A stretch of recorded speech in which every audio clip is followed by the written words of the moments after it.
दोस्तों, आपका इस वीडियो में स्वागत है। तो इसके प्रीवियस लेक्चर में हम गॉस थ्योरम और उसका प्रूफ और कूलॉम्स लॉ गॉस थ्योरम से कैसे आया था उसके बारे में डिस्कस किए थे। इस टॉपिक में हम बेसिकली किसी भी अगर इनफाइनाइटली लॉन्ग वायर है उसके अलाउंग हम इलेक्ट्रिक फील्ड की वैल्यू फाइंड आउट करेंगे। और प्लेन्स जो प्लेन वाली है, प्लेन अगर कोई प्लेन है उसके थ्रू इलेक्ट्रिक फील्ड की वैल्यू हम कैलकुलेट करेंगे। ठीक है, तो अब लेक्चर स्टार्ट करते हैं। तो हमारा टॉपिक क्या है?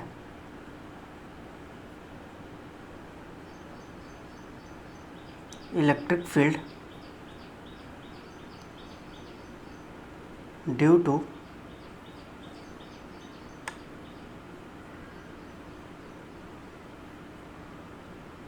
Infinitely long charge wire.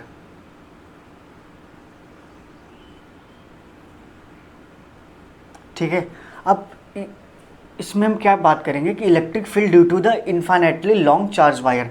जैसे अगर हमारे पास एक वायर है, ठीक है, मान लेते पॉजिटिव चार्ज है, ठीक, तो पॉजिटिव चार्ज के लॉन्ग इलेक्ट्रिक फील्ड की डायरेक्शन इस साइड होती है, हमें पता है। अगर कहीं भी प्रीवियस लेक्चर में हम डिस्कस किए थे, अगर कहीं पॉजिटिव चार्ज है तो इसके लॉन्ग इलेक्ट्रिक फील्ड की डायरेक्शन इधर होगी। ठीक है, ये इलेक्ट्रिक फील्ड की डायरेक्शन है। ठीक है, ये इलेक्ट्रिक फील्ड की डायरेक्शन है। ठीक, अब पॉजिटिव चार्ज है, इसके अलावा अगर गॉसियन सरफेस बनाएं तो गॉसियन सरफेस ऐसे होगा, क्योंकि पॉजिटिव चार्ज के लिए सिलेंड्रिकल होता है। ठीक है, पॉजिटिव कह रहा हूँ, लाइन चार्ज के लिए जो गॉसियन सरफेस होता है हमारे पास वो होता है सिलेंड्रिकल। तो ये सिलेंड्रिकल शेप में बना लेंगे गॉसियन सरफेस। ठीक है, मान लेते हैं ये रेडियस आर का है और इसकी लेंथ जो है वो एल लेंथ मान लेते हैं। ठीक है, एल लेंथ मान लेते हैं। ठीक, अब इसको रीजन 1 कंसीडर कर रहे हैं, इसको रीजन 2, इसको रीजन 3। ठीक है, अब बेसिकली बात करें, अगर इस पर छोटा सा एलिमेंट डी एस, अगर यहाँ छोटा सा एलिमेंट डी एस लेते हैं एरिया, ठीक है, तो इसका एरिया वेक्टर इसके परपेंडिकुलर होगा नॉर्मल डी एस, और इलेक्ट्रिक फील्ड डायरेक्शन इधर होगी, क्योंकि पॉजिटिव चार्ज के लिए, पॉजिटिव चार्ज अगर किसी भी वायर में प्रेजेंट है यूनिफॉर्मली तो उसकी इलेक्ट्रिक फील्ड डायरेक्शन इधर होती है। जैसे पिछले लेक्चर में हम डिस्कस किए थे, तो इलेक्ट्रिक फील्ड यहाँ हो जाएगा। ठीक, अब यहाँ पे हमने छोटा सा एरिया डी एस कंसिडर किया, तो इलेक्ट्रिक फील्ड यहाँ इस साइड और एरिया वेक्टर भी इस साइड। अगर यहाँ लेंगे छोटा सा एलिमेंट्स तो ये इलेक्ट्रिक फील्ड डायरेक्शन इधर होगी और हमारी एरिया इधर होगी। ठीक, अब यहाँ पर अगर इलेक्ट्रिक फील्ड मतलब अगर यहाँ छोटा सा एरिया लेंगे तो हमारे पास जो इलेक्ट्रिक फ्लक्स आएगा वो भी बहुत छोटा होगा। तो डी फाई जो टोटल होगा वो फाई 1 इसका प्लस फाई ई 2 इसका प्लस फाई ई 3 इसका, तीनों के सम के इक्वल होगा टोटल इलेक्ट्रिक फ्लक्स। ठीक है, टोटल इलेक्ट्रिक फ्लक्स जो होगा वो इसके फ्लक्स के प्लस इसके फ्लक्स के प्लस इसके फ्लक्स के इक्वल होगा। ठीक, अब यहाँ हम डी फाई ई लेते हैं। ठीक है, डी फाई ई लिए, टोटल डी फाई ले लेते हैं, कोई दिक्कत नहीं है, डी फाई ही ले लेते हैं। अब हम क्या करेंगे यहाँ कि जो E1 है, ठीक है, जो ई फर्स्ट रीज़न है, हम 1 2 3 रिप्रेजेंट कर रहे हैं कि ये फर्स्ट रीज़न है, ये सेकंड रीज़न है, ये थर्ड रीज़न है। ठीक है, अब जो फर्स्ट रीज़न है इसमें कॉस क्या होता है हमारे पास, फाई की वैल्यू क्या होती है, फाई ई की वैल्यू क्या होती है, ई dot D S dot cos theta. ठीक है, अब first reason and third reason की बात करें, ये थर्ड रीज़न है। ठीक है, first reason and third reason की बात करें तो दोनों के बीच में जो एंगल फॉर्म हो रहा है इलेक्ट्रिक फील्ड और एरिया के बीच में, नॉर्मल वेक्टर के बीच में, इनके बीच में जो एंगल फॉर्म हो रहा है वो 90 डिग्री होगा। ठीक है, तो जैसे ही cos 90 डिग्री की वैल्यू डालेंगे तो cos 90 की वैल्यू 0 हो जाती है। तो यानी फाई ई की जो वैल्यू है ये इसके लिए वो होगी 0। तो phi is equals to phi जो इलेक्ट्रिक फील्ड होगा सेकेंड रीजन के अलॉन्ग ही होगा। ठीक है, तो D phi is equals to, ठीक, E dot D S dot cos 0 degree. cos 0 degree की वैल्यू कितनी होती है, 1 होती है, ठीक है। अब ये डी फाई, अब इसमें अगर सरफेस हमारा क्लोज है, अगर यहाँ हम क्लोज इंटीग्रेशन लेंगे, ठीक है, ऐसे क्लोज इंटीग्रेशन ऐसे लेते हैं, तो ये फाई ई हो जाएगा, और ये इलेक्ट्रिक फील्ड कॉमन है तो इलेक्ट्रिक फील्ड बाहर निकल जाएगा इंटू डी एस, ठीक है। अब phi E equals to E into इसका सरफेस एरिया कितना होता है, 2 पाई आर एल, किसी भी सिलेंडर का surface area 2 pi R L होता है, ठीक। अब इसको हम इक्वेशंस को फर्स्ट कंसीडर करते हैं। अब phi E equals to cube upon epsilon not according to Gauss theorem, ठीक है। इसको सेकंड कंसीडर करते हैं। From equation 2 and first, from equation 1 and 2, अब दोनों इक्वेशन को देखें हैं तो A into 2 pi R L equals to Q upon epsilon not, ठीक है। तो इसके आगे हम लिख रहे हैं यहाँ पे, तो ई को यहाँ रखेंगे और इसको भेज देंगे डिवाइड करने, तो 1 upon 2 pi epsilon naught, 2 pi epsilon not Q by R L, Q by R L, एक फार्मूला ये है। अब एक चीज़ देखेंगे, क्यू बाई एल क्या होता, क्या है, लैम्डा, जो लैम्डा क्या है, ये लीनियर चार्ज डिस्ट्रीब्यूशन, हम पहले पिछले टॉपिक्स में इसको डिस्कस किए थे, ठीक है। तो 1 upon 2 pi epsilon naught lambda by are,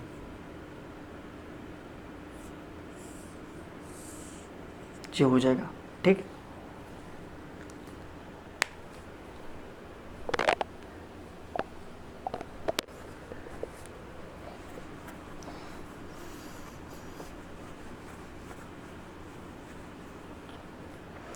अब हमारे पास जो टॉपिक आता है वो आता है कि अगर हमारे पास स्फीयर है, ठीक है, उसमें उसके सरफेस पे यूनिफॉर्म चार्ज डिस्ट्रीब्यूटेड है, ठीक, तो उसके लॉन्ग रेडियस के बाहर, ठीक है, या गॉसियन सरफेस पे हम इलेक्ट्रिक फील्ड की वैल्यू फाइंड आउट करते हैं, उसके सरफेस पे फाइंड आउट करते हैं, और उसके मतलब स्पेयर है उसके अंदर भी हम फाइंड आउट करते हैं, ठीक है। और उस पर अगर देख लें एक बार,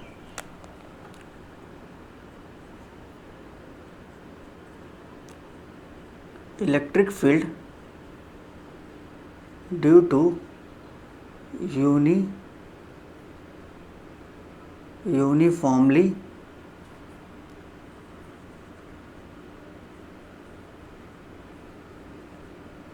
distributed charge distributed electric field due to the uniformly charged distributions on the spherical cell.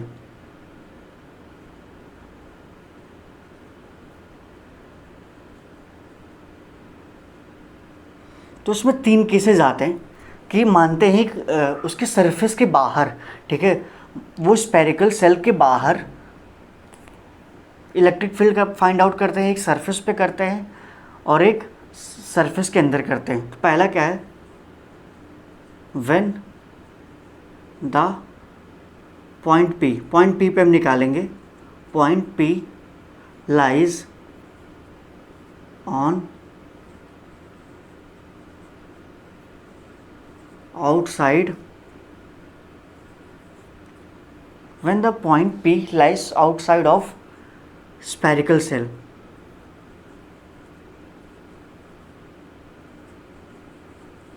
ठीक, अब क्या कर सकते हैं, एक हमारे पास सर्कल इस स्फेरिकल बनाते हैं, ठीक है, इसका सेंटर ये हो गया, इसका रेडियस कितना हो जाएगा, कैपिटल आर लेते हैं।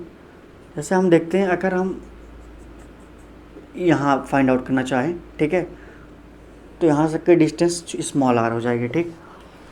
अब छोटा सा एरिया लेते हैं तो इलेक्ट्रिक फील्ड भी छोटी सी होगी, इसका नॉर्मल वेक्टर, ठीक है। अब यहाँ एक चीज़ देखते हैं, d phi is equals to E dot D S dot cos 0 degree, close integration लेंगे, ठीक है, तो phi is equals to A into close integration में डी एस कॉस 0 की वैल्यू 1 हो जाएगी, तो phi is equals to E into 4πr², ठीक है, 4πr², क्योंकि इसका सरफेस एरिया है। अब इसको हम कंपेयर करेंगे गॉस थ्योरम से, तो आएगा क्या, दो इसको ट्रू इक्वेशन मानते हैं, इसको फर्स्ट इक्वेशन मानते हैं, तो ई इक्वल्स टू 1/4πε0 Q/r², ठीक है। पहला तो ये आएगा, ठीक।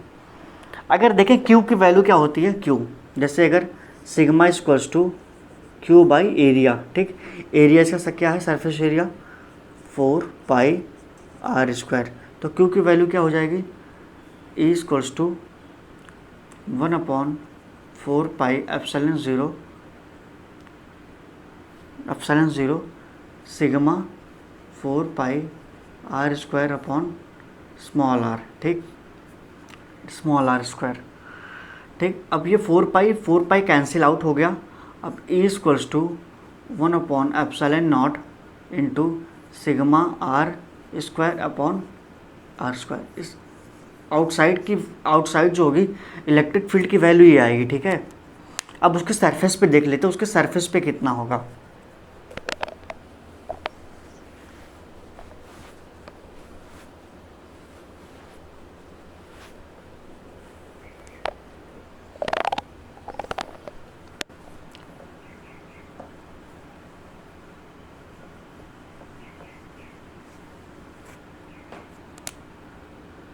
When the point P lies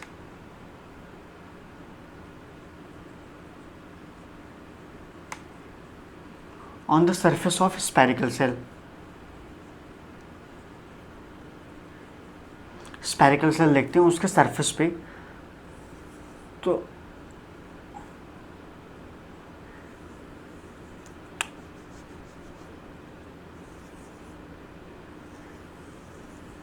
हम मान लेते हैं पॉइंट P यहाँ लाई कर रहा है, ठीक है। अब यहाँ तक की जो डिस्टेंस है कैपिटल R है, ठीक है, कैपिटल R। पिछले क्वेश्चन में हमारे पास आया क्या था कि इलेक्ट्रिक फील्ड जो आई थी, पहले तो आई थी 1/4πε0 Q/r², ठीक है। दूसरी जो वैल्यू आई थी वो क्या आई थी, 1/ε0, क्योंकि 4π से 4π कैंसिल हो गया था, तो सिग्मा r² अपॉन r², ठीक है। ये वैल्यू पिछली में आई थी जब हमारा पॉइंट P आउटसाइड लाई करता है, ठीक। अब यहाँ क्या होगा, जो पॉइंट P हम स्मॉल r भी देख रहे थे ना, स्मॉल r पहले यहाँ था और रेडियस r था, तो स्मॉल r जो है बड़ा, मतलब स्मॉल r बाहर था, वो डिस्टेंस अब हमें पॉइंट भी कंसीडर करना है, तो दोनों के बीच में डिस्टेंस r² तो होगा ही, प्लस में उसका रेडियस r² है ही, ठीक है। अब इस केस में यहाँ क्या हो जाएगा, स्मॉल r जो होगा, स्मॉल r जो कैपिटल R के इक्वल हो जाएगा, क्योंकि यहाँ स्मॉल r भी देख लेते हैं, ठीक है। स्मॉल r है जो है वो कैपिटल R के इक्वल हो जाएगा। तो इस केस में इस वाले में अगर कैपिटल R डालेंगे तो E इक्वल्स टू 1/4πε0 Q/r²। दूसरी बात कर लें, अगर यहाँ सब्स्टिट्यूट करेंगे तो जैसे कैपिटल R यहाँ पुट करेंगे तो r², तो r² से r² कैंसिल, तो यहाँ इलेक्ट्रिक फील्ड की वैल्यू आएगी सिग्मा अपॉन ε0, ठीक। ये तो हो गया, क्योंकि अगर इसको डिराइव करेंगे तो फिर से स्टार्टिंग के पार्ट करने पड़ेंगे, क्योंकि दोनों सेम है, ठीक है। जैसे हम पिछले वाले क्वेश्चन में नहीं किए थे कि इसको पहले हम मान लिए छोटा सा एलिमेंट है ds उसका, फिर उसके अलावा हमने इलेक्ट्रिक फील्ड निकाला गॉस थ्योरम से कंपेयर करके, वैसे ही इसको भी कर सकते हैं, बट पिछले क्वेश्चन में हम किए थे, इस वजह से इस क्वेश्चन में नहीं किए हैं।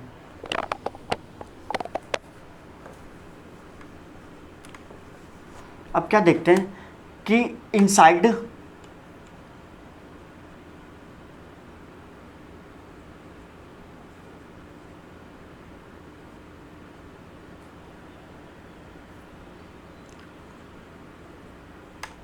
इनसाइड द स्फेरिकल सेल की बात करें तो मान लेते हैं हमारा सेंटर ये है, रेडियस ये हो गया, ठीक। हम यहाँ पॉइंट P कंसीडर करते हैं, ठीक है। यहाँ अगर बात कर लें, निकालना है हमें इलेक्ट्रिक फील्ड, तो हम एक चीज़ जानते हैं, किसी भी कंडक्टर्स के अंदर, ठीक है, किसी भी कंडक्टर्स के अंदर जो चार्ज होता है, चार्ज प्रेजेंट होता ही नहीं है, ठीक। अगर किसी भी कंडक्टर के अंदर चार्ज की वैल्यू 0 हो जाएगी तो 1/4 pi epsilon naught Q by r square होता है। जैसे Q की वैल्यू 0 करेंगे तो यहाँ E की वैल्यू 0 हो जाएगी, ठीक है। यानी अगर बात कर लें कि किसी भी अगर स्फेरिकल सेल है, ठीक है, कोई भी अगर ये स्फेरिकल सेल है, उसके अंदर मतलब उस स्फेयर के अंदर जो होगा इलेक्ट्रिक फील्ड की वैल्यू 0 होती है, ठीक है। एक ग्राफ के बारे में डिस्कस कर लें, ठीक है। ग्राफ,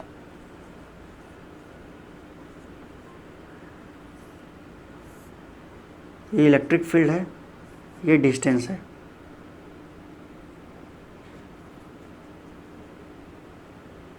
ठीक। किसी भी स्फीयर के अंदर इलेक्ट्रिक फील्ड की वैल्यू क्या होती है? 0। अब जैसे इसके सरफेस पे मैक्सिमम होती है, क्योंकि इन्वर्सली रिलेशन डिस्टेंस का ही होता है ना, इसके सरफेस पे जो वैल्यू होती है इलेक्ट्रिक फील्ड की वो मैक्सिमम होती है, ठीक। अब जैसे जैसे डिस्टेंस बढ़ाएंगे इलेक्ट्रिक फील्ड होगी वो डिक्रीज़ करती चली जाएगी, ये क्योंकि इलेक्ट्रिक फील्ड होती है 1/r² की प्रोपोर्शनल होती है, यानी डिस्टेंस के वो इन्वर्सली प्रोपोर्शनल होती है स्क्वायर की, ठीक है।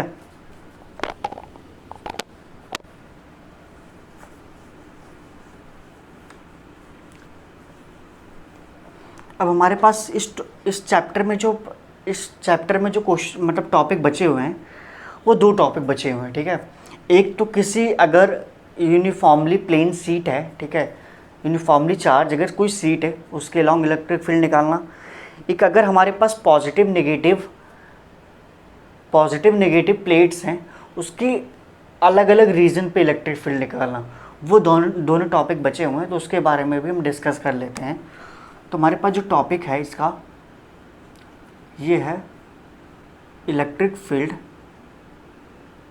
Due to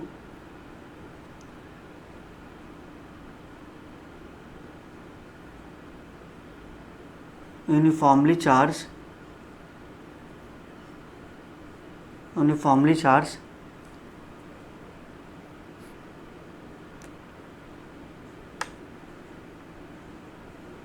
plane sheet. अगर हमारे पास कोई एक सीट है, ठीक है, इसमें यूनिफॉर्मली चार्ज डिस्ट्रीब्यूटेड है, ठीक, हम मान लेते हैं इसमें यूनिफॉर्मली चार्ज डिस्ट्रीब्यूटेड है। अब हमने एक छोटा सा एरिया मान लिया ए, ठीक। अब जैसे कर लेते हैं, एक हमारे पास एक कॉपी ले लेते हैं, ठीक है, उसमें उसके सरफेस पे यूनिफॉर्मली चार्ज डिस्ट्रीब्यूटेड है, उसकी सरफेस पे छोटा सा हम एलिमेंट लेते हैं, क्या लेते हैं, एरिया ले लेते हैं। तो इसका जो इलेक्ट्रिक फील्ड होगा इसको हम थोड़ा यहाँ दूर ला के बनाना चाहते हैं, ठीक है, ये, ठीक। अब वैसे इधर से भी होगा। अब इलेक्ट्रिक फील्ड की डायरेक्शन इधर होगी और उसका एरिया भी इधर होगा, एरिया नॉर्मल मतलब एरिया का जो नॉर्मल है वो भी इस साइड होगा, इधर भी वही होगा। अब इसमें इलेक्ट्रिक फ्लक्स कंसीडर करें फाई, तो क्या होगा, phi E equals to E A cos 0 degree, क्योंकि दोनों के बीच में कॉस 0 डिग्री फॉर्म हो रहा है, प्लस ई ए इसका cos 0 degree. Phi E equals to 2 E A, तो कॉस 0 डिग्री की वैल्यू 1 होती है, ठीक। अब यहाँ कंपेयर करेंगे phi E equals to Q by epsilon not, ठीक है।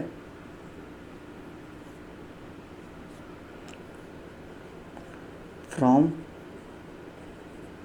इक्वेशन 1 एंड 2, ठीक है। तो 2E A equals to Q upon epsilon not, ठीक। तो E equals to Q by, ठीक है, यहाँ देखते हैं Q की वैल्यू क्या होती है, sigma equals to Q by surface area होता है।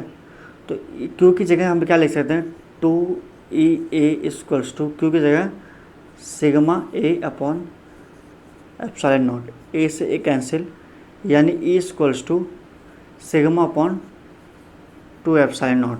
ठीक है, इलेक्ट्रिक फील्ड की वैल्यू आ गई।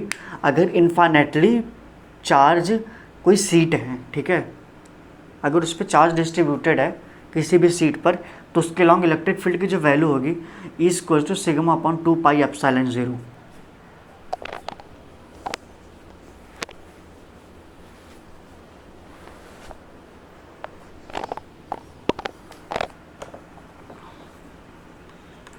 अब हमारे पास टॉपिक क्या बचा हुआ है,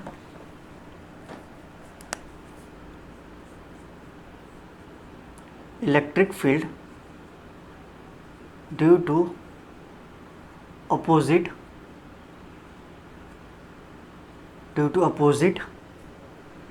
चार्ज्ड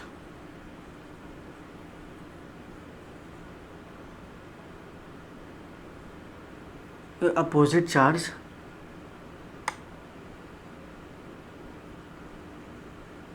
पैरेलल प्लेट्स। ठीक, अब एक चीज़ यहाँ देखते हैं, हमारे पास दो प्लेट हैं, ठीक है, थोड़ा सा फिगर सही नहीं बना है, ये पॉजिटिव, ये नेगेटिव। इसकी सरफेस डेंसिटी की बात करें, ठीक है, तो ये सिग्मा 1 जैसे रिप्रेजेंट करते हैं, इसको सिग्मा 2 से रिप्रेजेंट करते हैं। दोनों के बीच में जो डिस्टेंस है वो आर लेते हैं, ठीक है। ठीक, ये फर्स्ट सीट है, ये सेकंड जो है वो पैरेलल प्लेट है, सीट नहीं प्लेट है ये। ठीक, अब इसके लॉन्ग अगर इलेक्ट्रिक फील्ड देखें पॉजिटिव के लॉन्ग क्या होता है कि जैसे अगर पॉजिटिव प्लेट है, अगर इसके लॉन्ग इलेक्ट्रिक फील्ड डायरेक्शन इधर होगी, ठीक है, पहले इसके लॉन्ग अगर इलेक्ट्रिक फील्ड देखें तो E1 इधर होगी, E1 इधर होगी, ठीक है।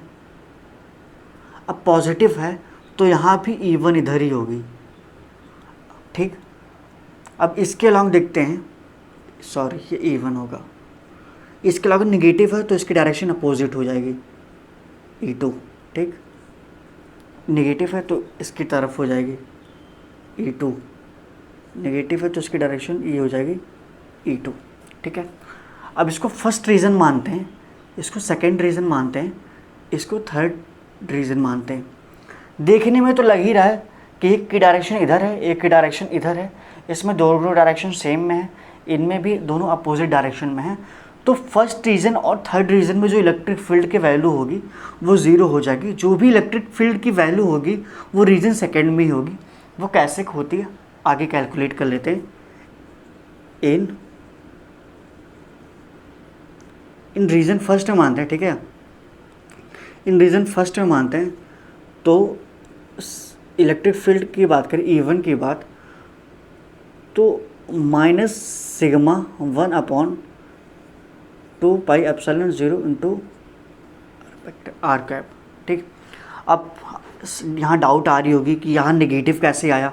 ठीक है, हम नेगेटिव साइन कुछ नहीं इंडिकेट कर रहे हैं, नेगेटिव साइन ये इंडिकेट कर रहा है कि जो हम डायरेक्शन आर की लिए हैं, ठीक है, आर की डायरेक्शन हम यहाँ से इधर लिए हैं, यानी पॉजिटिव से नेगेटिव की, तो E1 की डायरेक्शन उसके अपोजिट साइड है। ठीक है, E1 equals to minus sigma 1 upon 2 epsilon 0, ठीक है, इंटू आर कैप।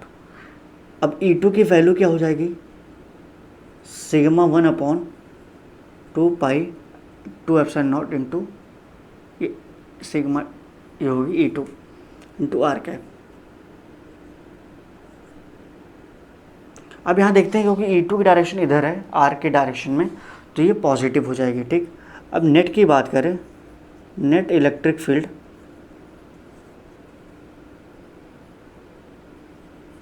ठीक, तो E equals to E1 plus E2। ठीक है, अब E1 प्लस E2 जैसे करेंगे तो 1 अपॉन 2 पाई एप्सिलॉन 0 कॉमन लेंगे तो ये E2 minus sigma 2 minus sigma 1 हो जाएगा।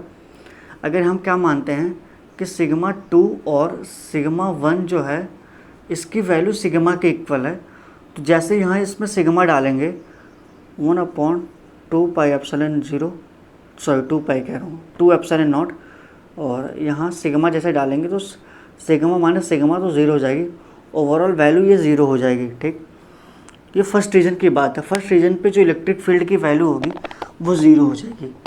सेकेंड रीजन पे देखते हैं, सेकेंड रीजन पे क्या होता है। E1 की वैल्यू क्या हो जाएगी, E1 की वैल्यू जो है वो sigma 1 upon 2 epsilon 0 into r cap, E2 की value sigma 2 upon 2 epsilon 0 into r cap. Net की बात करें E equals to E1 plus E2, तो 1 upon 2 epsilon 0 sigma 1 plus sigma 2। ठीक, अब सिग्मा 1 और सिग्मा 2 अगर सिग्मा के इक्वल हो जाए, ठीक, तो यहाँ पर E equals to 1 upon 2 epsilon naught 2, ठीक है, 2 अगर सिग्मा हो जाए, ठीक है, सिग्मा 1 और सिग्मा 2 अगर सिग्मा के इक्वल हो जाए तो 2 सिग्मा हो जाएगा, 2 से 2 कैंसिल, यानी E equals to sigma upon epsilon not. ठीक है, ये किसी भी मतलब अगर पॉजिटिव नेगेटिव प्लेट है तो उसके अंदर जो इलेक्ट्रिक फील्ड की वैल्यू होगी वो ये होगी। अब थर्ड रीजन की बात करें, थर्ड रीजन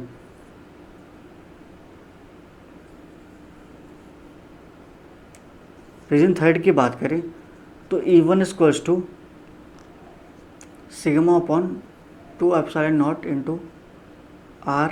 ठीक, E2 की बात करें तो minus E1 upon 2 epsilon naught into r cap, क्योंकि E2 की डायरेक्शन दूसरे डायरेक्शन में है। अब नेट की बात करें E की, तो दोनों को ऐड कर देंगे तो 1 upon 2 pi epsilon 0 sigma 1 minus sigma 2। जैसे ही सिग्मा दोनों की सिग्मा 1 सिग्मा 2 को सिग्मा के इक्वल करेंगे तो इलेक्ट्रिक फील्ड की वैल्यू ज़ीरो आ जाएगी। मतलब ऑन कंक्लूजन की बात करें तो अगर कोई भी पॉजिटिव नेगेटिव पैरेलल प्लेट है, ठीक है, पॉजिटिव नेगेटिव पैरेलल प्लेट है, तो जो इलेक्ट्रिक फील्ड होगा वो हमेशा उसके दोनों प्लेट के बीच में होगा। ठीक है, बाहर जो होगा, प्लेट के बाहर जो होगा वो इलेक्ट्रिक फील्ड की वैल्यू ज़ीरो हो जाएगी। ठीक है, तो गॉस थ्योरम के जो टॉपिक है उसमें से यही टॉपिक है। नेक्स्ट लेक्चर में थोड़े से हम क्वेश्चन के बारे में और इलेक्ट्रिक पोटेंशियल के बारे में डिस्कस करेंगे। ठीक है, तो जो नेक्स्ट लेक्चर आएगी वो मंडे को आएगी, ओके, कल कोई लेक्चर नहीं आएगी। ठीक है, जो नेक्स्ट लेक्चर आएगी वो मंडे को ही आएगी, और उस टॉपिक में, उस लेक्चर में हम इलेक्ट्रिक पोटेंशियल के बारे में डिस्कस करेंगे। ठीक है, thank you so much for watching.